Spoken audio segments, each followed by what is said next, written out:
Sejam muito bem-vindos a mais um Pop-Up, o vosso best-seller radiofónico das coisas da cultura popular. Estamos mais uma vez com Maria Ramos Silva, Bruno Vieira Amaral e Pedro Buxeri Mendes. Esta semana estamos aqui para falar de livros e a desculpa para isto é Sally Rooney, mas a irlandesa vai ser apenas o princípio desta conversa. Foi publicado na semana passada o livro Intermezzo. Eu aproveito sempre as palavras italianas. Aproveitas, mas não é muito bem. Mas... Obrigado. É o quarto romance de Sally Rooney, a irlandesa que, desde conversas entre amigos e pessoas normais, se transformou num sucesso de vendas um pouco por todo o mundo. Esses livros já foram mesmo transformados em série pela HBO, e vamos começar por este lado da atualidade, não é? Maria Ramos Silva, tu que és uma daquelas pessoas que tem o jornalismo no sangue, houve muita antecipação de forma global à volta deste livro, filas à porta das livrarias. Posso confirmar, e acho que também foste testemunha de alguns desses casos de muito interesse também em Portugal, muita gente relativamente nervosa com isto e muito à espera deste novo livro. A Sally Rooney só deu 2 entrevistas no mundo inteiro, que é como fazem as verdadeiras estrelas, não é? Reduzem. Portanto, falou com o New York Times e com o Guardian. Que inesperado, não é? Que inesperado isso. E a questão é, no teu genial entender, porque é que a Sally Rooney é este fenómeno?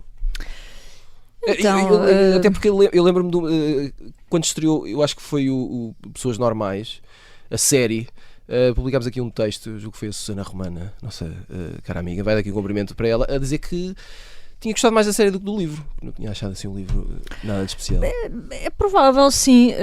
Repara, eu lembro sempre, nesta fase tenho lembrado muito daquela personagem do Girls, da Lena Dunham, não é? Outra voz da sua geração, em que aquilo abre com ela a dizer aos pais qualquer coisa como: eu acho que posso ser a voz desta geração, ou pelo menos uma voz desta geração.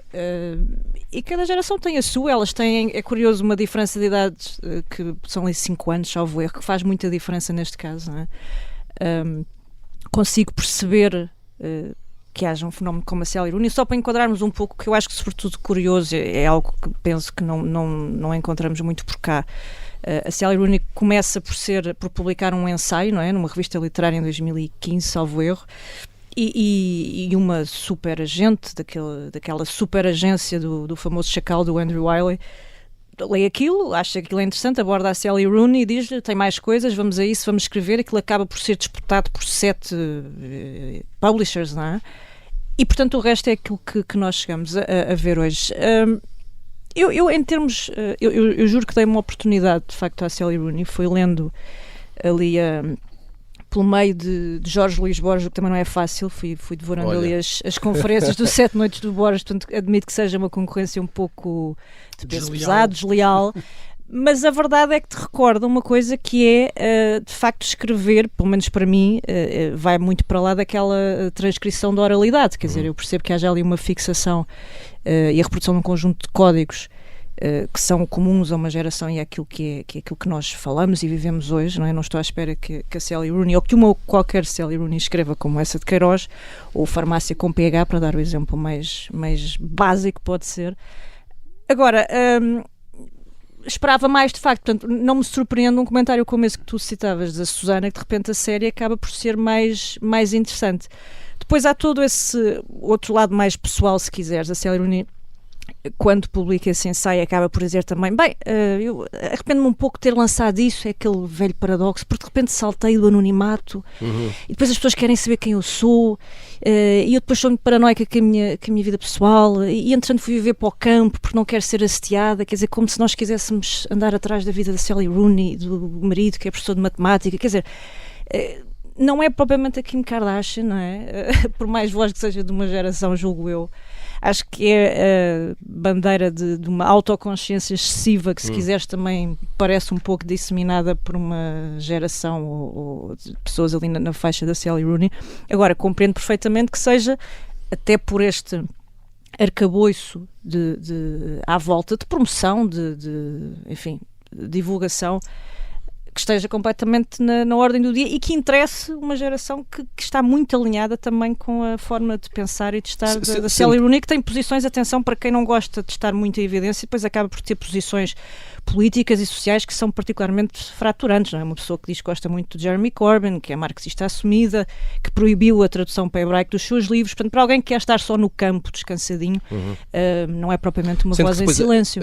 As histórias têm muito a ver precisamente com essa tal geração de que estás a falar. Sim, assim, num tal final de capitalismo, como lhe chamam, não é? De dramas de início de vida adulta. Capitalismo tardio, exatamente. Sim, não é? O dia-a-dia e sim, uma certa banalidade. A vida patética da burguesia, por aí fora, não é? No fundo, há pouco falávamos aqui um pouco em off com o Bruno, esse velho... Vê lá o que é que vais dizer que falaste em off com o Bruno. Não, que é perfeitamente partilhável, não é? De miúdos não tão miúdos, que pertencem e que usufruem de um certo privilégio e que sustentam e alimentam esse privilégio e que se entretêm a escrever sobre outros tantos privilegiados. É uma velha história que vende maravilhosamente bem e, portanto... acho que vai correr muito sempre, bem a Sally Rooney. Sempre com um grãozinho de culpa, não é? Sim. Tem que ter sempre essa culpa. Falar em culpa, Pedro Buxeri Mendes, estou a brincar.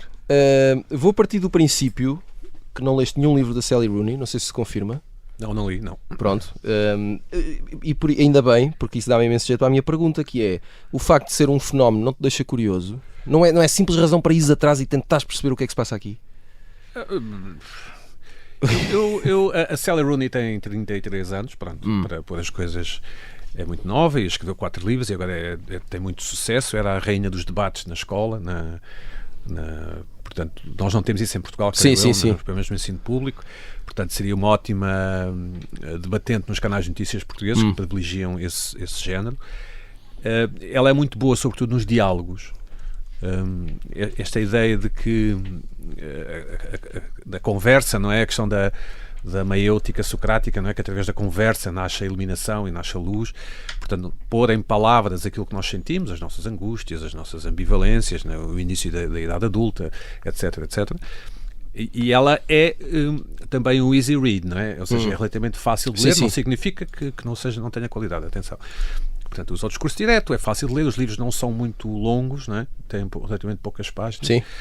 E depois fala de uma geração, e mais interessante do que a Sally Rooney, se calhar, fazendo aqui como os políticos fazem, que é não responder à tua pergunta, é refletir porque é que Portugal não tem este tipo de literatura, pelo menos que eu saiba. Nós não temos... Nós não temos um tipo de literatura sobre esta fase da vida das pessoas, e muitos de nós fomos jovens e andámos na universidade, julgo que os 4 que estamos aqui, não é? Teremos tido peripécias e conversas e se calhar angústias semelhantes aos personagens da Sally Rooney e de outros autores, e é interessante refletir porque é que nós não, em Portugal, esse tipo de literatura não acontece, não é produzido, não sei se é... Eu acho que vem acontecendo. Começa um pouco. Sim. Certo, mas quer dizer, uma fase no final dos anos 80, portanto a partir de 87, 88, e depois se estende e se prolonga quase até ao final da década de 90, que é de grande vibração universitária em Portugal, não é? Porque tem a ver com as pessoas que nasceram na década de 70 e que chegam à universidade necessariamente na década de 80/90, que, por exemplo, só para dar um exemplo, uma investigação que eu fiz para um artigo escrito para o Expresso, salva a Mini, a cerveja. A Mini é o grande objeto da juventude portuguesa dos anos 90. A Mini foi lançada pela Sagres em 72 e era uma cerveja para acompanhar um snack qualquer, e depois ia sendo descontinuada, só havia no Alentejo, porque no Alentejo não havia imperiais, e não havia imperiais porque era preciso manutenção das máquinas imperiais, não havia cerveja à pressão, portanto as pessoas bebiam cerveja de garrafa, pequenina, a Mini, pequenina porque fica fria mais tempo, e assim, etc. E foram supostamente os jovens universitários que foram colocados nas universidades do interior e que tinham pouco dinheiro, que começaram a consumir Mini, e isso foi detectado pela empresa, pela cervejeira e pela concorrência, que entretanto lançou também cervejas desse tamanho. Portanto, e nós não temos uma literatura em que os jovens estejam a beber Minis nos anos 90, pelo menos que eu conheça, obviamente, e que falem das coisas que aconteceram nos anos 90, no limite que falem mal do Cavaco e bem do Guterres, por exemplo. E portanto eu acho isso mais interessante de falar do que a Sally Rooney, que obviamente teve imenso sucesso e agora tem que ter um discurso em cima desse sucesso. Ela, se fosse cá, seria militante do Bloco de Esquerda, creio eu, não é? que já teve melhores tempos e, portanto, se calhar... Ou já estaria fora, se calhar seria de um livre. Movimento inorgânico. Não, ela é marxista, ela assume-se marxista, não é? Sim, mas não estaria num partido, se calhar. Portanto, teria ótima imprensa em Portugal, como sabemos. Pronto, e é isto. Muito bem, fiquei ali na Mini. Bruno, não sei se... É uma para mim também. Não sei se acompanhaste. Estes fatores extraliterários, a imagem da autora, essas histórias que vocês estavam a falar das opiniões ou da política, o facto de ser uma pessoa aparentemente normal ou igual às outras, não é? Não tem assim um rasgo genial que a distinga do comum dos mortais. O facto das séries, dos livros terem sido transformados em séries, isto ajuda depois nas contas dos livros? Faz a diferença? Ou achas que não é por aí?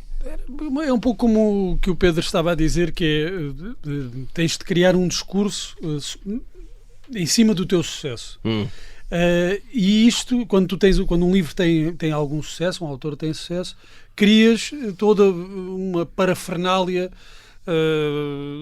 de instrumentos à volta desse sucesso, e isso passa pela personalidade do autor, pelas suas aparições públicas, pelos artigos. Mas isso só funciona num mercado com larga escala, não é? Se for uma coisa, por exemplo, só o mercado português, é difícil de chegares a esse ponto.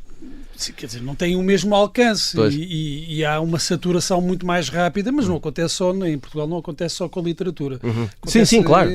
Com tudo. Óbvio. A partir do momento em que tens alguém a fazer muito sucesso, seja em que área for, sabes que vai haver ali um período... Começa a ser um risco. Começa a haver um período de saturação. Portanto, o melhor é ficar sempre ali naquela coisa não demasiadamente bem sucedido, porque não cria aquela sensação rápida de saturação. Mas sem desaparecer também. Sem desaparecer, obviamente. Esse é que é o desafio para quem está. Quer dizer, estas coisas não são programadas, não consegues programar. Tens artistas na música, por exemplo, que tiveram muito sucesso e provavelmente, se lhes fosse dado a escolher, escolhiam ter um bocadinho menos de sucesso para não criar essa saturação, essa sensação de cansaço no público. Lá fora, como o mercado, e é interessante ver como estes fenómenos vêm sempre calcionados pelo mercado anglo-saxónico, ou quase sempre. Lá fora, como o espaço é muito maior, não se cria tanto esse efeito de saturação. Está diluído por um mercado que é um mercado global, porque a Sally Rooney não é só um mercado anglo-saxónico. Claro, exato. A partir do momento em que tens sucesso aí, então o teu mercado é o mundo. E pode-se diluir um pouco essa sensação de saturação, que pode também chegar. Agora, tudo o que está à volta dos autores vai alimentando, porque o autor torna-se uma indústria. É como uma marca. É uma marca e é preciso mantê-lo a flutuar. Exato. Com livros, não é? Depois vamos esquecendo que o objeto, o propósito são os livros, mas não faz mal se não forem livros. Se for ou entrevistas, ou artigos, ou polémicas, aquilo que estamos a falar, da opinião disto ou daquilo, e outras questões da personalidade, da roupa, até se aparecer com roupa. No caso da Helena Ferrante era porque não aparecia, e tudo isso, todas essas pequenas... São pequenas boias, muitas vezes pensadas também em articulação com os agentes, para manter o nome sempre a ser relevante. Por exemplo, as adaptações, as séries, tudo isso mantém. Agora, no início, eu acho que isso não faz um sucesso. Eu acho que funciona um bocadinho mais ao contrário. Por motivos que nós ainda desconhecemos, e quando digo nós, digo leitores, editores e autores, as coisas têm sucesso. Há um livro que, de repente, seja porque toma o pulso à sociedade ou é a voz da geração, há um livro que é muito lido e tem sucesso. E esse é que é o começo da coisa. E depois, à volta disso, então vão surgindo aqui uma série de interesses e de mecanismos para manter o interesse no nome. Mas no início, eu acho que está essa coisa inexplicável que é... Porque é que um livro tem sucesso? Sim, e se às vezes pode ser óbvio, literariamente óbvio, Nem sempre é. muitas vezes também não é. Não há ciência para isso. Tens o caso da Helena Ferrante e tens o caso do Roberto Bolanho, porque ambos já tinham, cá em Portugal até, vários livros publicados e ninguém lhes tinha ligado nada. E quando há o fenómeno global dos dois nomes que começam uma vez mais pelo mercado anglo-saxónico, de repente parece que era aquilo que tu tinhas que ler. E funcionou, nos dois casos, funcionou quase da mesma forma. Mas isso não é o efeito best-seller, desculpa, Bruno. Ou seja, deixa-me cá comparar o que é que toda a gente anda a ler. Não quer dizer que eu leio. Não há uma fórmula mágica, não é? Terá havido, mas no caso da Helena Ferrante, eu acho que beneficiou de início, agora nesta segunda vaga, ou seja, quando teve sucesso, acho que houve ali essa importância de ser um best-seller lá fora para ajudar a dar um impulso. Certo. Mas depois ganhou, como se diz, não é? Ganhou tração própria e vendeu muito mais do que seria expectável se fosse apenas beneficiasse apenas dessa onda de ser best-seller lá fora. Acho que conquistou mesmo leitores, pessoas que leram e gostaram, ao contrário do que acho que aconteceu com o Roberto Bolanho, que se criou ali uma onda à volta do 2666 e que depois esmoreceu. Que é bom, mas não era... lá está, muitas pessoas foram a engano. Compraram um livro porque era um best-seller e porque tinham alguma curiosidade de saber o que era aquilo. Primeiro assim que pegaram nele perceberam, isto tem muitas páginas. Sim, e o conteúdo não era exatamente aquilo que as pessoas estavam à espera. Exato. E então, sim, acho que o facto de ser um best-seller lá fora muitas vezes condiciona e leva a pessoa, deixa-me pegar nisto, vou comprar para ver o que é, mas depois tem de haver algo mais do que isso. No caso da Helena Ferrante, acho que houve. No caso da Sally Rooney cá em Portugal, não sei se para já há esse efeito. Muito bem, vamos, antes do intervalo, começar a lançar as sugestões da semana com o Post-it. Muito bem, nestas sugestões, vamos ter outras, mas esta semana, mas nestas não há livros. Vamos começar pela Maria. Maria, vou citar-te quando te perguntei qual era a sugestão e tu disseste, entre aspas, vou sugerir uma exposição. Mas não me disseste qual é que era. Eu só disse isso. Pronto, então agora esclareço o resto. É uma exposição na Corredoria Nacional, no Torreão Nascente, para ver até janeiro, salvo erro, de tapeçaria. Isto parte do spoiler. Já lá foste. Pronto, também já. Este homem. É grátis. É verdade, é grátis, é uma nota importante, vale a pena. Podem aproveitar para depois passear ali por bem e ver mais coisas à volta. Isto é... Muito bom. Não, é que sabes o quê? Não esperava, nós vamos a todo o lado, mas depois não vamos ao lado de casa. Não conhecemos as coisas ao lado de casa, não vamos aos nossos museus. Sim, eu nesse dia fui ao mate também. Exatamente, ora bem, pronto. Senhor. Se cá fomos no mesmo dia e foste ao planetário não também. Cruzamos. E quase que bebi um Negroni no Sud, mas depois não tive tempo. Muito bem. Mas fui ao planetário recentemente, fui. Olha, por acaso havia de lá voltar. Maria, no meio disto tudo. Já nada interessa. Já acabou? Não, era só para dizer que a tapeçaria da Fundação Milênio BCP, de Júlio Rezende da Graça Moraes, são mais de 80 obras, 27 artistas, uma série de documentos e que mostram aqui uma história fabulosa contada através destas peças desde os anos 40. Portanto, um bocadinho de história e de arte vamos fazer muito bem. Muito bem. Meus amigos, vocês ficam aí só um bocadinho à espera. Vamos ter que sair só por uns minutos. Chegamos ao final da primeira parte do Pop-Up. Voltamos depois de um curto intervalo. Até já.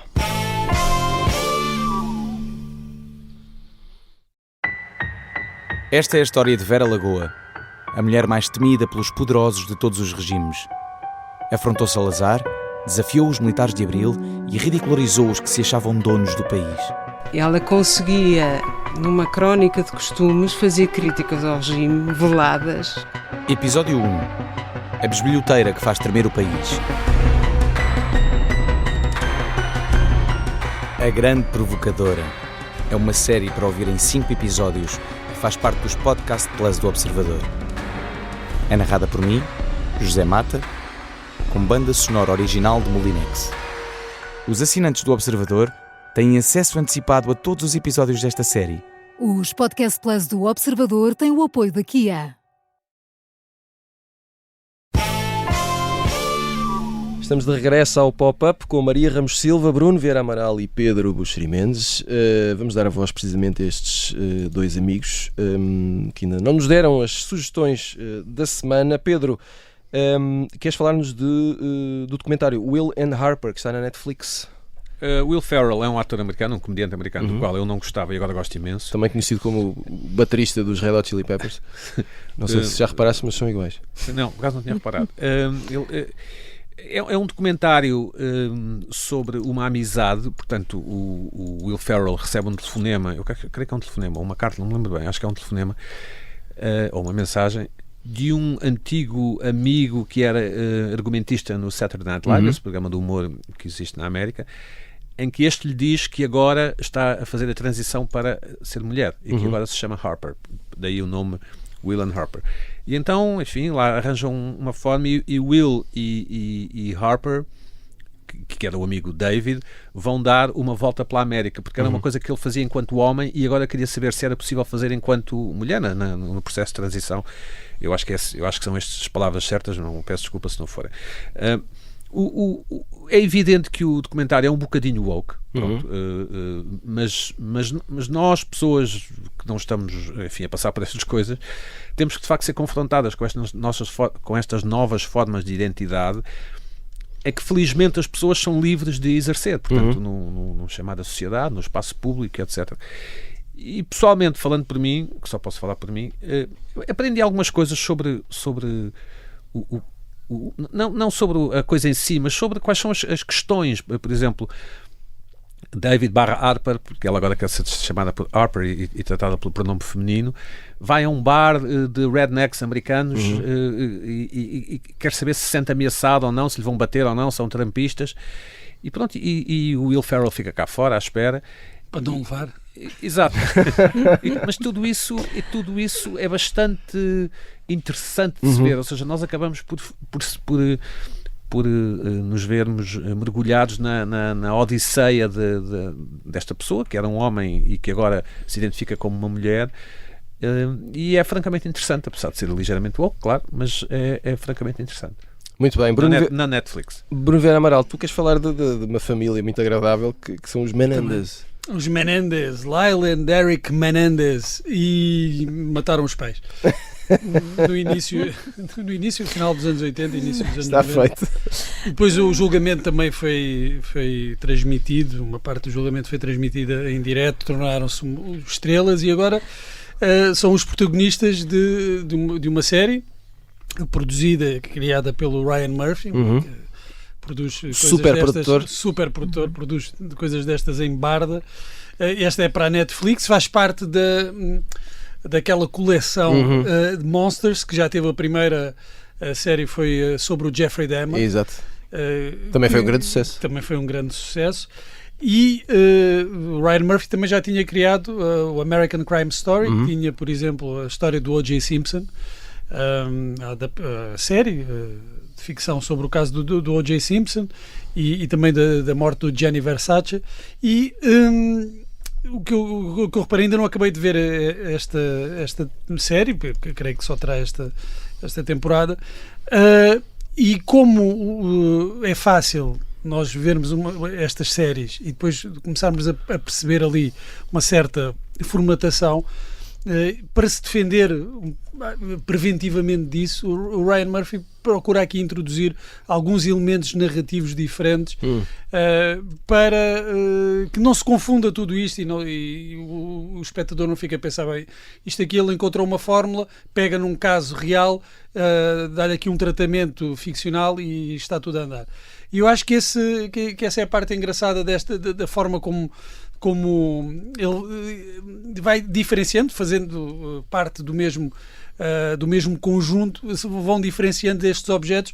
Aqui vale muito, pelo menos do que eu vi até agora, já vi 5 episódios, vale muito pelos desempenhos. Os desempenhos principais, dos protagonistas, são a mais-valia, mais até do que o argumento em si, a mais-valia desta série, que tem 9 episódios. Vou tentar acabar brevemente e para já recomendo. Eu gostei de ver estes primeiros 5 episódios de Monsters, The Lyle and Derek Menendez Story. Muito bem, esta semana estamos a falar de coisas sérias, que é como quem diz livros, e começamos com o caso particular do regresso de Sally Rooney. Entramos pelo campeonato dos best-sellers. Maria Ramos Silva, entre nomes que atualmente vendem muito lá fora e cá dentro, não é? Sally Rooney, se fores ver os tops, vês por lá estes nomes: a Camila Lackberg, Frida McFadden, também é um sucesso, não é? Colin Hoover, ou o caso português, por exemplo, recente, da Maria Francisca Gama. Há uma linha condutora, à parte do mais óbvio, que é o facto de serem mulheres, mas haverá aqui uma linha condutora, parece-me, ou é apenas uma coincidência temporal? Temporal, mais ou menos, não é? Porque tens aqui, apesar de tudo, explosões relativamente diferentes, não é? Depois é importante também, se calhar, o fenómeno das redes, não será um detalhe aqui no meio. Mas cada vez menos um detalhe, não é? Sim, e muitas vezes começa aí e depois salta e também se alimenta depois mutuamente, é interessante. E cada vez, desculpa, sim, Maria, sim. Cada vez menos um detalhe para as editoras. Que... Também, exato, obviamente. claro, sim, claro. Há aposta, sim. Porque obviamente há esse trabalho de scouting, porque há obviamente uma base de fãs à partida e potenciais assim, consumidores, não é? sim. Claro. Sim, portanto não há muito a fazer e é o que é. Há essa tentação natural de nós encontrarmos um ponto de ligação pela questão do género, não é? De serem mulheres e de serem... porque gostamos, adoramos encontrar pontos de ligação. E porque nos dá jeito, sim, também para esta conversa. É assim que os humanos subsistem. Funcionam, claro, temos padrões, esta... exatamente. Exatamente. Claro. Eu penso que é talvez mais complexo que isso, no sentido em que, imagina, eu cresci com uma best-seller feminina, a Agatha Christie, por exemplo, quando era miúda, e... Bolas, nasceste em que ano? Há muito tempo. Maria Vampira. Exato. E quer dizer, a Agatha Christie não fazia propriamente uma produção literária para mulheres, não é? Conseguiu transcender isso, escrevia de uma forma universal com conteúdos que, quanto a mim, não eram propriamente, quer dizer, são totalmente distintos, se quiseres, daquilo que viria a ser, sei lá, o famoso porno para mamães das 50 Sombras de Grey, a própria Colleen Hoover, muito antes disso a Jane Austen, quer dizer, são tudo registros muito diferentes, sim. São mulheres que trazem abordagens novas e muito particulares, de um lado mais afetivo, mais social, mais histórico. Eu penso que lá está que a Sally Rooney não estará propriamente naquele ponto acho que não é uma Colleen Hoover, não é? Portanto, acho que estamos a falar de fenómenos distintos, porque há de facto essa camada, depois de uma certa interrogação, um certo cinismo social, que é interessante e que torna a coisa mais complexa. Agora, eu gostava sobretudo de pegar aqui num ponto que o Pedro tocou e que eu acho que é muito interessante e ainda bem que vamos tendo alguns nomes, saltem eles das redes ou não, mas alguns nomes em português que talvez ajudem a fazer um pouco esse fresco de uma geração que já não vai ser provavelmente a minha nem de nós aqui. Isso. Porque já são outras...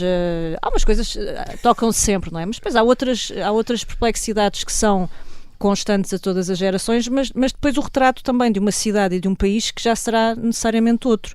Eu recordo-me, por exemplo, e tenho pena que no final de 90, já ali início dos anos 2000, por exemplo, quando sai o Sei Lá, da Margarida Rebelo Pinto, foi por um lado um sucesso, mas também olhado com um desdém, um desprezo absolutamente estrondoso, porque aquilo não tinha interesse nenhum e era uma coisa completamente light e sem interesse e de nicho. E eu acho que esse tipo de livros nos fazem falta. Obviamente que há ali um retrato muito particular de um certo mundo, de um certo sociolete e tudo mais, mas é graças a livros como aqueles que nós, daqui a 20 anos, podemos chegar a olhar para trás e perceber como é que as pessoas falavam, se comportavam, o que é que vestiam, onde é que saíam à noite. E nós, de facto, como o Pedro dizia, nós não temos isso sobre... contemporâneo. Não temos, quer dizer, nós não temos grandes autores. Há aqui parece um grande vácuo na nossa extensa produção literária, em que nós saltamos de um Camilo para um salto no vazio, em que não sabemos exatamente quem é que nos faz esse retrato do que é a vida, o que são as várias vidas, porque obviamente que a realidade de alguém que tem 20 anos em Lisboa e que passeia pelo Chiado não é a mesma de alguém que cresce em Trás-os-Montes ou no Algarve. Mas nós precisamos dessas vozes e precisamos de diferentes vozes e que ajudem a cozer esta manta de retalhos tão complexa e sobretudo, eu gostava que houvesse mais essa transcrição daquilo que é o nosso tempo e o nosso espaço, porque acho que há muito trabalho para fazer e talvez estas gerações novas que saem das redes ajudem a trazer uma perspectiva até para nós ficarmos com com algo para ler e para compreender um pouco mais. Umas últimas perguntas breves antes do pedido que vos fiz para o final do programa. Pedro, o facto, voltando aqui há o facto de serem mulheres estes nomes, não é? E que vendem bastante. Esse facto, o facto de serem mulheres, faz diferença na hora de serem ou não fenómenos literários? Ou isso sim é uma grande coincidência? Talvez. Aparentemente este tipo de livros são comprados também por mulheres jovens, não é? Porque, algumas até adolescentes e pronto. Deixa-me só dizer... Desculpa, que são quem lê mais ficção. Isso. Essa também. Essa era uma questão há muito tempo, Sim. e desde que eu tenho particular atenção ao mercado editorial português, se dizia que, sim, a maior parte dos leitores de ficção são mulheres, mas compram homens, compram livros de autores homens. E isso, de facto, tem mudado acentuadamente e está a mudar nos últimos tempos. Deixa-me só dizer que a Sally Rooney tem um dos livros que chama-se Gente Normal. Eu acho que ajuda aqui a esclarecer a nossa conversa. Eu não citei o livro da Maria Rebelo Pinto, que é de 99, o Sei Lá, de propósito. Eu conheço bem a Margarida, sou amigo dela e gosto imenso dela. E, claramente é alguém que é injustiçado pelo meio literário português. Não tem a ver com a qualidade dos seus livros, ou falta de qualidade, ou o que interessa. Estou só a falar do papel que ela teve. Se calhar houve muita gente que começou a ler através dos livros dela e hoje lê Helena Ferrante e se calhar lê até Tolstói, como fazem os intelectuais portugueses aos 9 anos de idade.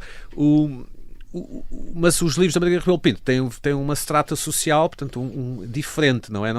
Estes livros da Sally Rooney, creio eu, e esses que tu citaste, também da Francisca Seabra, não é? Maria Francisca Gama. Gama. É uma idade um bocadinho mais jovem do que os livros da Margarida Rebelo Pinto. E essas pessoas, raparigas, mulheres, jovens mulheres, de 18, 19, 20, 21, 22...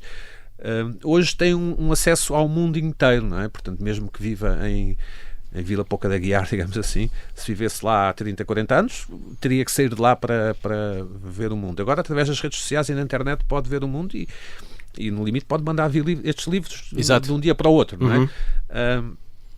E acho que sim, acho que as mulheres têm um papel mais relevante e, sobretudo, têm uma cabeça mais erguida, porque lhes é permitido e porque conquistaram esse espaço na sociedade, do que há umas décadas, não é? E, portanto, nesse sentido, eu acho que tem algum nexo que sejam escritoras a ter este embalo, incluindo aqui também a malta das 50 Sombras de Grey, a autora.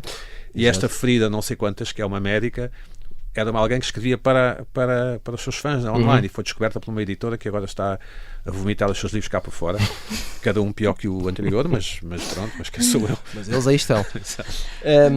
Bruno, se tivermos tempo voltamos a ti, mas eu não queria desperdiçar aqui o pedido que vos fiz, que foi pedir-vos que escolhessem 3 livros entre os que vão sair em breve, ou que tenham saído muito recentemente, e que gostassem muito de ler até ao final do ano. Maria Ramos Silva, vamos começar pelos teus 3 títulos. Diz-me lá quais são. Ora, então o que é que eu trazia para aqui? Olha, trago uma reedição de uma coisa que está escutada há muito tempo, que é o Marcas de Batom do Greil Marcus, o antigo editor da Rolling Stone, que eu penso que vai ser pela Antígona, salvo eu. Vai. Não sei exatamente a data, mas há de ser por para breve. Por estas semanas, sim. Depois, uma senhora lá está, olha, que não está na casa de campo como da Sally Rooney, mas não costuma aparecer, que é a Teresa Veiga, que também vai ter contos novos. Também não sei qual é a editora, mas já vos tento confirmar. É a Tinta da China. Pronto. E por fim, uma coisa já antecipando março de 2025, mas isto hoje... Sim, senhor, olha, isto assim hoje, vale a pena. As pré-encomendas começam quase com um ano de antecedência, que são as memórias do Graydon Carter, o antigo editor da Vanity Fair, que agora está ao leme da Airmail, agora já há uns anos valentes, mas que de alguma forma é assim um estandarte do tempo áureo, dourado, se quiseres, das publicações, das grandes publicações, e que continua a fazer um trabalho muito interessante, agora num outro formato, obviamente, e que há de ter, espero eu, memórias incríveis para partilhar sobre esses tempos. Quero muito ler também isso. Sim. Pedro Buxeri Mendes, diz-me lá os teus 3 títulos. Eu vi recentemente uma entrevista com a Luísa Costa Gomes e fiquei agradavelmente surpreendido por saber que vai sair uma biografia de Sacadura Cabral para esta autora. Sacadura Cabral é o tipo que foi com Gago Coutinho. Exato. É o outro. Mas é sobretudo... Ele é natural de Celurico da Beira. Eu tenho raízes, não é? Assim como se diz. Muito bem. E há uma rua Sacadura Cabral, há uma não sei o quê, pastelaria Sacadura Há uma rua Cabral. Buxeri? Não. Pena. Por acaso há na Bélgica, mas é irrelevante agora. E então quero muito ler sobre este herói da Terra, que em larga medida, metade de mim é daquela terra, e pronto, e gosto muito também da Luísa Costa Gomes e do que ela escreve, e então estou mesmo muito curioso em saber o que é que leva uma escritora como a Costa Gomes a escrever uma coisa de um aviador, uma biografia de um aviador, não é? Assim, normalmente são biografias pesadas, sobre vultos, não é? E o Sacador do Cabral, pronto, é um vultinho, não é? Comparado com o lugar que eu tenho. Exato. Depois vai sair também um livro de um dos meus escritores de não ficção favoritos. Não vou dizer que é um dos meus heróis, porque não tenho heróis, já lá vai o tempo. Quer dizer, tenho o Ruben Amorim, mas Ai, o Deus! Ora cá está, olha cá está. Que é o David Gran. Ele é um jornalista e autor, por exemplo, da New Yorker. É o autor de Killers of the Flower Moon, que deu origem ao filme do Scorsese com o DiCaprio. E vai sair agora em Portugal Os Náufragos do Wager. Trata-se de um naufrágio que aconteceu no século XVIII. 30 homens. Julgo que já está publicado. Já está publicado, já sei. Pronto. Mas há relativamente pouco tempo. Pronto, mas vale, who cares? Está tudo bem. Mas eu ainda não li, não é? Isso é que importa. 30 tipos Não, aparecem. mas isto é só para dizer que já está aí. Se as pessoas quiserem ir a correr comprar. 30 tipos aparecem numa costa dizendo-se salvámos-nos de um naufrágio, não sei o quê, tudo bem, heróis e não sei o quê, são os maiores. Mas depois, meses depois, 3 tipos aparecem no Chile, na costa do Chile, dizendo não, aqueles 30 são os grandes bandidos. E isto dá origem a tribunais e a um mistério que o David Gran aborda de forma magistral. Creio eu que não li o livro, claro, mas em princípio, muito bem. Finalmente, um livro que já tem alguns anos mas que eu ainda não li e que quero, é daqueles livros que estou sempre para mandar vir e depois falha-me sempre e tenho sempre na minha lista das coisas e que cumpre um dos meus critérios principais, que é ser muito elogiado pelo Bill Bryson, que é um autor de que eu gosto imenso. É um livro que se chama Exercised, de Daniel Lieberman. Ele é um biólogo, um cientista. Uma pessoa das ciências. E é sobre o exercício físico, não no sentido, não sei o quê, faça repetições. Não guia, mas desmistifica supostamente algumas coisas. Por exemplo, não basta andar, é preciso correr. Não, o tipo basta andar, tens que andar muito. Portanto, é sobre a atividade física e sobre a forma como o corpo humano reage aos impulsos, aos estímulos, e como podemos ter uma melhor velhice e como isto conduz, atenua a culpabilidade de não se fazer muito exercício físico. É um livro que eu quero muito ler. Muito bem, acho que é uma ótima proposta. E Bruno Vieira Amaral, as tuas 3 sugestões? As minhas 3 sugestões, então a primeira é Desejo, de Gillian Anderson, conhecida como como é que ela se chamava? Dana Scully. Dana Scully nos X-Files. E não só, pronto, seria um pouco injusto reduzir. Recentemente era uma das protagonistas da série Sex Education. E isso tem um pouco a ver com este Exato. livro. O que é que este livro tem? Tem fantasias sexuais de mulheres, mas de forma anónima. Exato. Entre essas fantasias estão algumas da própria Gillian Anderson, mas nós não sabemos quais são. E por isso queremos ler o livro. Ótima razão. Numa de New Yorker, numa edição recente da New Yorker, há um excelente perfil. Sim, ela foi completo, entrevistada. Sim. da Gillian Anderson, em que ela fala sobre todo este processo e porque é que a convidaram para fazer este livro. Depois, segunda, A Coisa Mais Próxima da Vida, um livro de James Wood, crítico literário, que eu acho que é um daqueles críticos com quem se aprende a ler, independentemente de se concordar sempre ou não com o que ele diz, com a apreciação que ele faz e até com a perspectiva que ele tem sobre a literatura, mas eu acho que em muitos casos ajuda-nos a ler melhor, e isso acho que é o mais importante num crítico. Na vida, vá. Na vida, pronto. Vai ser inazigurado. E por fim, A Década Prodigiosa, uma história dos anos 80, de Pedro Buxeri Mendes. Uau. Uma publicidade desavergonhada. Desavergonhada, porque tenho mesmo muita curiosidade. Aliás, já falei com o Pedro. Para lhe pedires um livro. Alguém tinha que fazer esse trabalho. Também. Não, porque aliás, tinha-lhe dito na altura que há uns tempos tinha tido a ideia de fazer um romance, escrever um romance sem protagonistas, em que o protagonista eram os acontecimentos da década de 80. Arranjar uma forma de contar. Não aniquila a ideia. Não aniquila, mas aliás, eu disse-lhe que é o trabalho de investigação, já está feito. Exato. É só pegar naquilo A pesquisa está feita. fazer a adaptação para ficção disso. E é isto. Muito bem, eu queria acrescentar a isto tudo aqui só uma sugestão Vocês também. também podem ler o livro. Claro, eu estou à espera dele. Vamos Queria só fazer. acrescentar uma sugestão também em forma de publicidade desavergonhada. É que no início de novembro vai haver novo livro de Bruno Vieira Amaral. É verdade. Novo romance. Posso Como é que soubeste isso? Posso dizer o título? Podes dizer o título. Chama-se Toda a Gente Tem um Plano. É só isto que eu tenho a dizer. Muito bem. É um bom título. É isto. Se for tão bom como o título, Olha, talvez chegues não ao garanto, não prometo nada. Muito bem, final de mais um pop-up. Voltamos na próxima semana. Até lá.